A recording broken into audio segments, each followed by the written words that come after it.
আজ তো ভোট, তাই জন্য কিন্তু আমাদের সাথে সাথে কিন্তু এই স্যারটাও এসেছিলো আজ ভোট দেওয়ার জন্য। তো হ্যালো এভরিওয়ান, গুড মর্নিং, কেমন আছো? আশা করি সবাই খুব ভালো আছো। তো আজ যেহেতু ভোট, তাই কিন্তু সকাল সকাল কাজবাজ সেরে এই যে চলে যাচ্ছে এখন ভোট দেওয়ার জন্য। যেহেতু বাড়ির টোটো, তাই জন্য কিন্তু পায়ে হেঁটে আর যেতে হলো না। তোমাদের দাদাভাই ঘরে আছে, চলে যাবো টোটোতে করে। তো দেখো এই যে আমার হাওড়ি পিসি, আমার শাশুড়ি মা, আরও আমার বৌদি ভাই, জ্যাঠিমা সবাই মিলে কিন্তু এখন টোটোতে করে চলে যাচ্ছি ভোট দেওয়ার জন্য। তো তারপর দেখাচ্ছি, দেখো আমাদের এখানে কিন্তু এই এক বাস পুলিশ এসেছে। তো যেহেতু আজ ভোট, তাই জন্য কিন্তু পুলিশ এসেছে বাসে করে। আর তারপর চলে গেলাম যেখানে ভোট দেওয়া হচ্ছে সেখানে। তো গিয়ে কিন্তু এখানে শুনছি যে ফোন অ্যালাউ নয়, তাই জন্য কিন্তু ভেতরে আর তোমাদের দেখাতে পারলাম না। যেহেতু ফোন অ্যালাউ নয়, তাই জন্য বাইরে থেকে দেখালাম স্কুলটা যেখানে আমার ভোট হচ্ছে। আর তারপর দেখো এখানে কিন্তু পুলিশরা দাঁড়িয়ে আছে আর একজন একজন করে যাচ্ছে, ভোট দিয়ে আবার আসছে।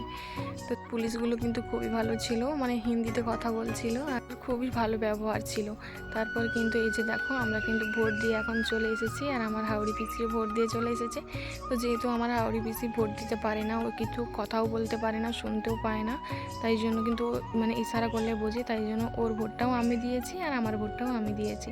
আর এই দেখো আমার হাওড়ি পিসি ভোট দিয়ে দিয়েছে, তাই জন্য কিন্তু এই কালিটা দিয়েছে, আর আমার আঙুলেও কিন্তু এই কালিটা দিয়েছে। তারপর দেখো আমরা কিন্তু দাঁড়িয়ে আছি, আর তার মধ্যে চলে এলো এই ষাঁড়টা। আজ যেহেতু ভোট, মনে হয় ষাঁড়টাও ভোট দিতে এসেছে।